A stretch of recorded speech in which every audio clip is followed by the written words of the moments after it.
हरे कृष्ण। ओम ज्ञानतिमिरन्धस्य ज्ञानाञ्जनशलाकया चक्षुरुन्मीलितं येन तस्मै श्रीगुरवे नमः। श्रीचैतन्यमनोभीष्टं स्थापितं येन भूतले स्वयं रूपकदा मह्यं ददाति स्वपदान्तिकं। नमो विष्णुपादाय कृष्णकृष्णाय भूतले श्रीमते भक्तिवेदान्तस्वामिति नामिने नमस्ते सरस्वतीदेवे गौरवाणी प्रचारिणे निर्विशेषशून्यवादी पाश्चात्यदेशतारिणे। जय श्री कृष्ण। वाञ्छकल्पतरुभ्यश्च कृपा सिन्धुभ्येव च पतितानां पावनेभ्यो वैष्णवेभ्यो नमो नमः। श्री कृष्ण चैतन्य नित्यानंद श्री अद्वैत गदाधर शिवासादि गौरभक्तवृंद। हरे कृष्ण कृष्ण कृष्ण हरे हरे, हरे राम राम राम हरे हरे। तो हम चर्चा कर रहे हैं कृष्ण की और पुस्तक से अध्याय दूसरा, कृष्ण संकीर्तन तथा कृष्ण को जानने की विधि, the way of chanting and knowing Krishna. तो हम इस अध्याय में चर्चा कर रहे थे किस पे, याद है किसी को? दूसरे अध्याय पे हम चर्चा कर रहे थे इस पे, इस पॉइंट पे कि जन्म कर्म च मे दिव्यम एवं यो भेति तत्वता त्यक्त्वा देहम पुनर्जन्मम नेति मामेति सो अर्जुना। तो भगवान का जो जन्म है, भगवान का जो कर्म है, वो क्या है? दिव्य है। हमारा जन्म दिव्य नहीं है। हमारा जन्म जो है वो कर्म के कारण होता है। पुनरपि जननम पुनरपि मरणम। बार बार हम जन्म लेते हैं, बार बार हमारी मृत्यु होती है। तो हम इस भौतिक जगत में जो है फोर्स्ड हैं, फोर्स है, हमें आना पड़ेगा, जन्म लेना पड़ेगा, जन्म लेना पड़ेगा। पुनरपि जननम पुनरपि मरणम। जन्म मृत्यु जरा व्याधि, ये चार जो प्रॉब्लम्स है वो सारी दुनिया में है। इसको कोई भी ख़त्म नहीं कर सकता। बड़े बड़े हॉस्पिटल्स भी ख़त्म नहीं कर सकते। जन्म भी एक प्रकार का दुख है, मृत्यु तो पता ही है एक बहुत बड़ा दुख है। मृत्यु होना, परेशान हो जाते लोग जब मृत्यु होती। कितनी मृत्यु हो रही है अभी हमारे आसपास, कितने लोग मरते जा रहे हैं, परेशान हो रहे हैं, लोगों की मृत्यु होती जा रही है। हॉस्पिटल्स में, अस्पतालों में लोग मरते जा रहे हैं। जन्म मृत्यु, जरा मतलब बुढ़ापा, ये भी एक प्रकार का दुख है। बुढ़ापा कोई नहीं पूछता बुढ़ापे में, जब तक आपके पास में कुछ धन ना हो। और व्याधि, बीमारी, ये चार जो प्रकार की बीमारी चीज़ें हैं, जो दुख हैं, इनको कोई भी ख़त्म नहीं कर सकता। तो इसलिए भगवान बोल रहे हैं कि मेरा तो जन्म दिव्य है और मनुष्यों का जो जन्म है वो क्या है? कर्म के कारण होता है। जैसा कर्म करेंगे वैसा ही उनको जन्म मिलेगा। लेकिन हम तो जन्म लेना ही नहीं चाहते भौतिक जगत में। हम तो अपने घर वापस जाना चाहते, भगवत धाम, भगवान के धाम में वापस जाना चाहते हैं। तो उसके लिए भगवान हमें ये श्लोक बता रहे हैं, जन्म कर्म च मे दिव्यम एवं जो वेति तत्वतः। अगर कोई मेरे जन्म और कर्म को समझ लेता ध्यान से, तत्व से, वो आगे बताएंगे, प्रभुपाद जी आगे बताएंगे तत्व से समझने का क्या अर्थ है। अगर कोई तत्व से मेरे जन्म को, मेरे कर्म को समझ लेता है तो क्या होता है? दोबारा उसका जन्म होता है। क्या बोल रहे हैं भगवान? त्यक्त्वा देहम, मतलब शरीर छोड़ने के बाद में, देह को छोड़ने के बाद में, पुनर्जन्म नेति मामेति सो अर्जुना। बोल रहे हैं वह देह त्याग करने के उपरांत फिर इस भौतिक जगत में जन्म नहीं लेता। जन्म भी तो एक प्रकार का दुख है। माँ के गर्भ में 9 महीने तक रहना, उल्टा तीर कमान की तरह, धनुष बाण, धनुष की तरह, वहीं पे जो है मल त्याग करते हैं, पाइप से आपको खाने को मिलता है। इतना दुख होता है कि 6 महीने जब 6 महीने का बच्चा हो जाता है गर्भ में, तो भगवान उसको उस समय एक स्मरण देते हैं कि मैं दोबारा जन्म नहीं लेना चाहता। इतना दुख होता है, लेकिन भूल जाता है वो बाहर आते ही। जैसे ही उसका जन्म होता है भूल जाता है ये बात, माया का प्रभाव हो जाता है। लेकिन माँ के गर्भ में जब होता है तो उसको 6 महीने बाद ये स्मरण आता है। क्या स्मरण आता है कि मैं जब माँ के गर्भ से निकलूँगा तो क्या करूँगा? भक्ति करूँगा। लेकिन बाहर आते ही भूल जाता है। भूलिया रोहिले तुमी अविद्यार भारे। अविद्या के कारण जो है वो भूल जाता है। क्या भूल जाता है? कि मैं कृष्ण दास हूँ, भगवान का दास हूँ। ये बात भूल जाता है। हम लोग भी भूल जाते हैं ये बात। तो हमने देखा कि भगवान का जन्म और कर्म क्या है? दिव्य है। इस पॉइंट को अगर कोई समझ जाता तत्व से तो उसको जन्म नहीं लेने की जरूरत। तो लेकिन भगवान का जो जन्म है वो दिव्य है, इसलिए उसको क्या बोलते हैं? जन्माष्टमी। जन्माष्टमी। तो आगे प्रभुपाद जी बता रहे हैं कि अगर कोई ये बात समझ ले तो उसको जन्म लेने की जरूरत नहीं। लेकिन जो साधारण लोग हैं जो इस पॉइंट को नहीं समझते, किस पॉइंट को? भगवान का जन्म, भगवान का कर्म दिव्य है।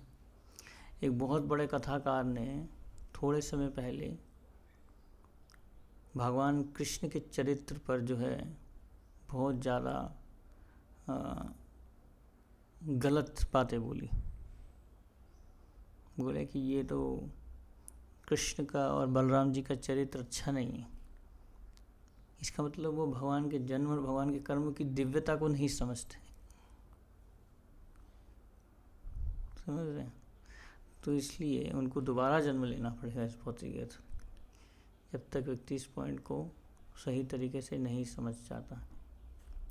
तो साधारणतः जब कोई व्यक्ति अपना देह त्याग कर देता है तो उसे दूसरी देह धारण करनी पड़ती है। सही बात है। जब हमारी मृत्यु होती है तो हमें दोबारा, एक बार हम देह त्याग करते हैं तो दोबारा हमें देह प्राप्त करनी पड़ेगी। कई लोग इसमें नहीं बिलीव करते पुनर्जन्म, लेकिन इसके बहुत सारे साइंटिफिक इसके प्रूफ भी हैं कि हमारा पुनर्जन्म होता है। एक कथा भी आती है एक लड़की की, और ऐसे बहुत सारे साइंटिस्ट हैं जिन्होंने पुनर्जन्म पे रिसर्च की है, बहुत किताबें लिखी हैं ऐसी। पुनर्जन्म होता है, हर एक व्यक्ति का पुनर्जन्म होता है और पिछले कर्मों के अनुसार उसको नया शरीर प्राप्त होता है। बोलते ना कि why bad things happen to good people and good things happen to bad people. बुरी चीज़ें अच्छे लोगों को क्यों, बुरी चीज़ें अच्छे लोगों के साथ क्यों होती हैं और अच्छी चीज़ें बुरे लोगों के साथ क्यों होती हैं? है ना, देखे ना कभी कभी कि जो बहुत अच्छे होते हैं उनके साथ में बहुत बुरी घटनाएं हो जाती हैं, और जो बहुत बुरे होते हैं उनके साथ में सब कुछ अच्छा होता है। तो पिछले जन्मों के कर्मों के कारण होता है ऐसा, समझ रहे? तो इसलिए साधारणता, ordinarily when one quits the body he has to take up another body. जब कोई शरीर को छोड़ता है तो उसको नया शरीर धारण करना पड़ता है। The lives of the living entities are going on simply due to the living entities changing dress from one body to another, transmigration of the soul according to the work of the living entity। Prabhupada ji लिख रहे हैं इस point को कि जो जीव हैं, जो मनुष्य हैं, वो क्या है कि क्या कर रहे हैं? वो एक शरीर से दूसरे शरीर में जो है नया नया शरीर प्राप्त करते जा रहे हैं। देहधारी जीव अपने कर्मों के अनुसार निरंतर जन्म मृत्यु के द्वारा एक देह का त्याग करके दूसरी देह धारण करता है। आत्मा का देहांतरण अपना वेश परिवर्तन करते रहते हैं। ऐसे ही जो है आत्मा जो है उसका क्या होता रहता है, तथा देहांतर प्राप्ति, देहांतर होता है उसका आत्मा का, वो एक शरीर से दूसरे शरीर में जाती रहती है। इसको कहते हैं ट्रांसमाइग्रेशन ऑफ द सोल। ट्रांसमाइग्रेट करती है आत्मा, एक शरीर में रहती है, फिर जब उस शरीर में जैसे कर्म होते हैं उसको उन्हीं कर्मों के अनुसार उसको नया शरीर प्राप्त हो जाता है। At the present moment we may think that this material body is actual body। तो इस समय हम ये सोच सकते हैं कि यह वर्तमान भौतिक देह हमारा वास्तविक शरीर है। इसको हम समझते हैं कि ये हमारा वास्तविक शरीर है, लेकिन यह तो एक पोशाक के समान है। प्रभुपाद जी लिख रहे हैं this is like a dress. तो ये जो शरीर कैसा है, एक जैसे आपने एक पोशाक को डाल लिया है ना, जैसे आपने एक धोती कुर्ता डाला हुआ है अभी। क्या आप समझते हो कि आप ये धोती कुर्ता हो? जब धोती कुर्ता पड़ा होता है तो हम पूछते हैं किसका धोती कुर्ता है ना, पूछते हैं ना ये किसका धोती कुर्ता है। ये नहीं बोलता कि मैं ये धोती कुर्ता हूँ। आप में से कोई ऐसा सोचता है कि मैं ये धोती कुर्ता हूँ, मैं ये पैंट शर्ट हूँ? ऐसा कुछ सोचता है? नहीं सोचता।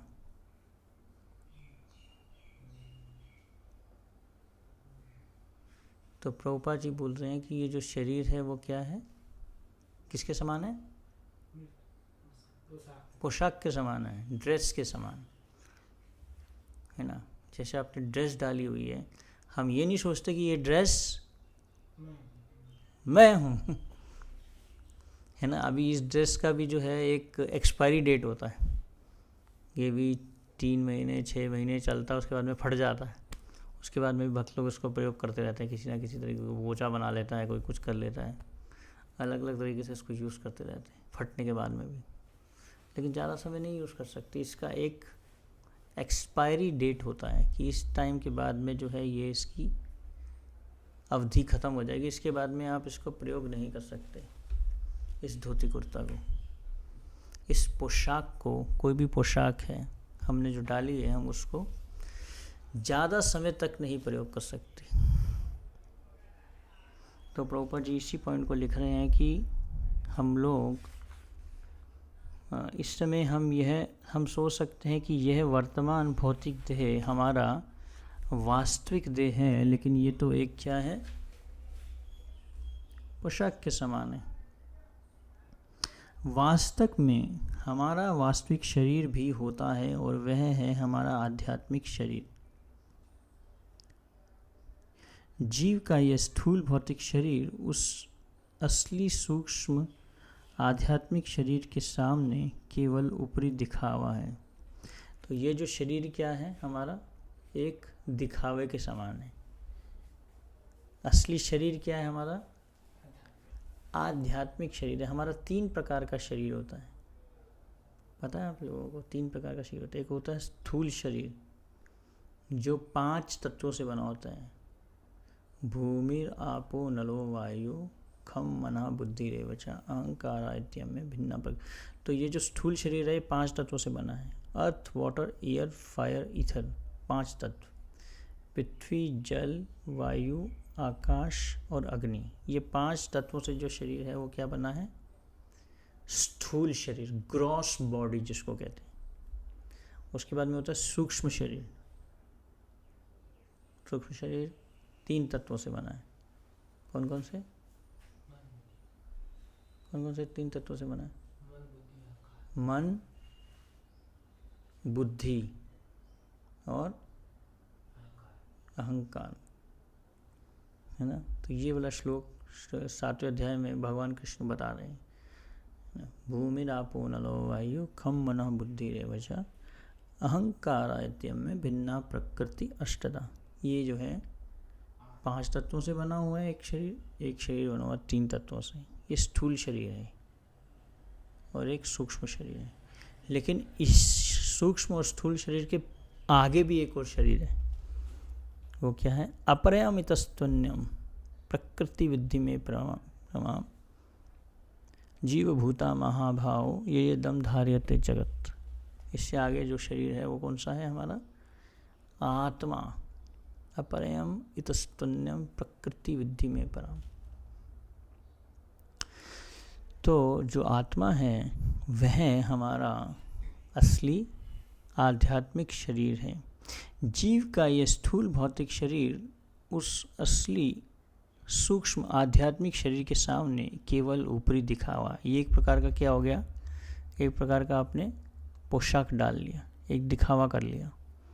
जब यह भौतिक शरीर वृद्ध और जीर्ण शीर्ण हो जाता है या किसी दुर्घटना के कारण अशक्त हो जाता है तो हम उस शरीर को एक मैले या फटे पुराने वस्त्र की भांति एक और छोड़कर दूसरे भौतिक शरीर को ग्रहण कर लेते हैं।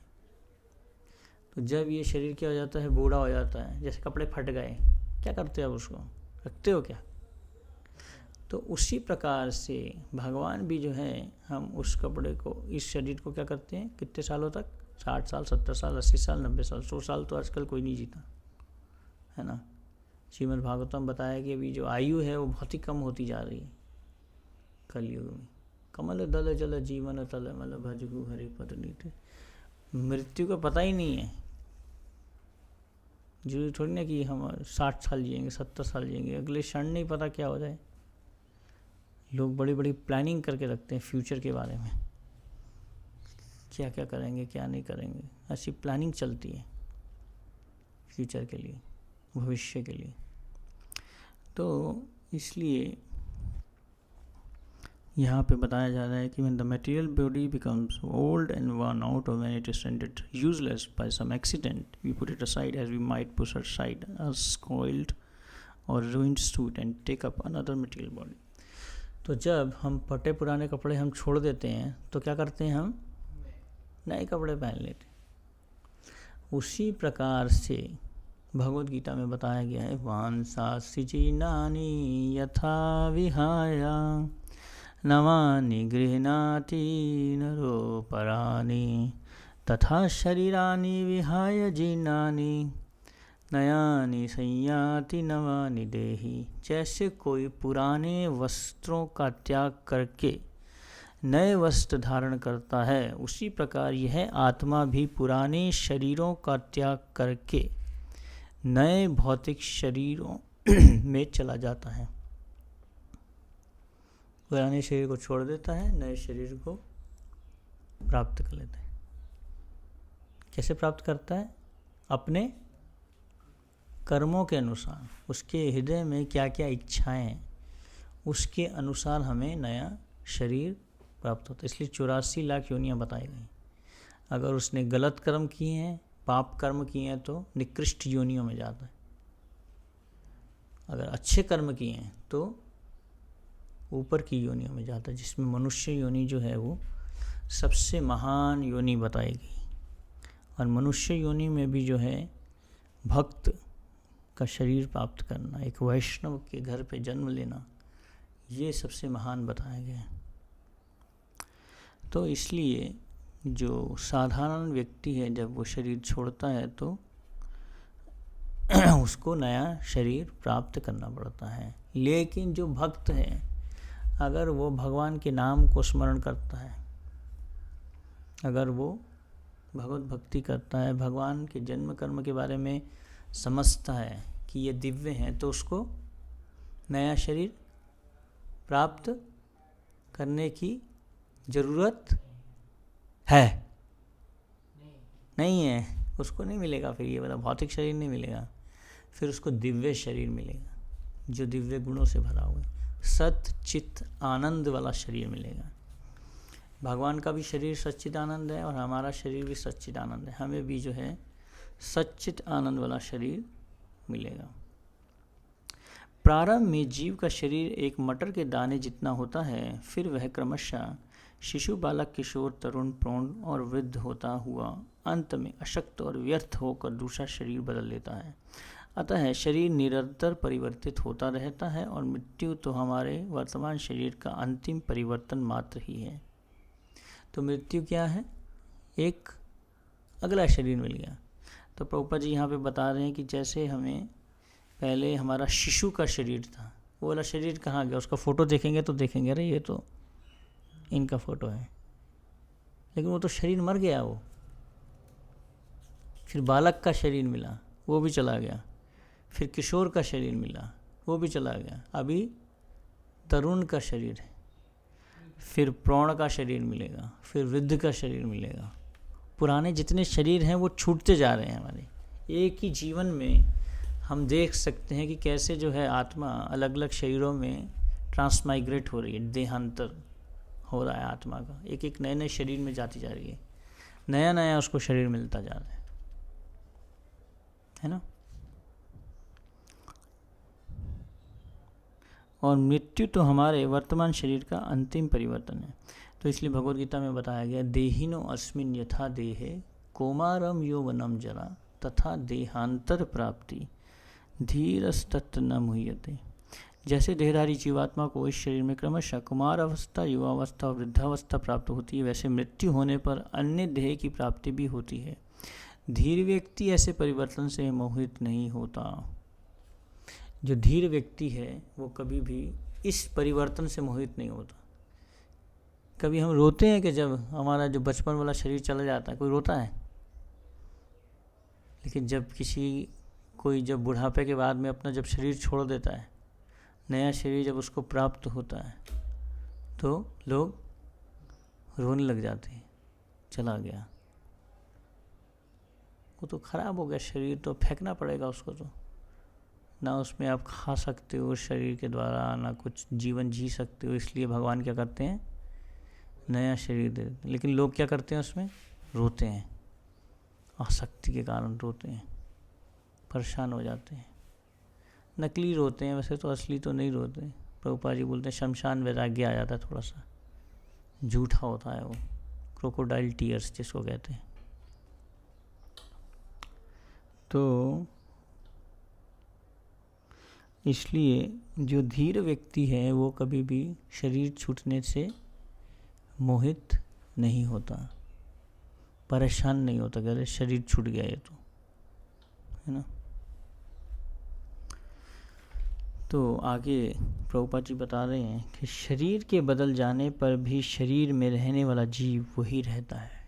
जीव में कोई परिवर्तन नहीं हो रहा, आत्मा में कोई परिवर्तन नहीं हो रहा। आत्मा वैसे की वैसे ही है, लेकिन शरीरों में परिवर्तन होता रहता है, कपड़ों में परिवर्तन होता रहता है ना। जैसे सर्दी आती है तो हम अलग अलग प्रकार के ड्रेसेस डालते हैं। आज हमने ये वाला ड्रेस डाल लिया, कभी दूसरा ड्रेस डाल लिया, कभी दूसरा ड्रेस डाल लिया। जब वो ख़राब हो गया तो उसको फेंक दिया, isn't it?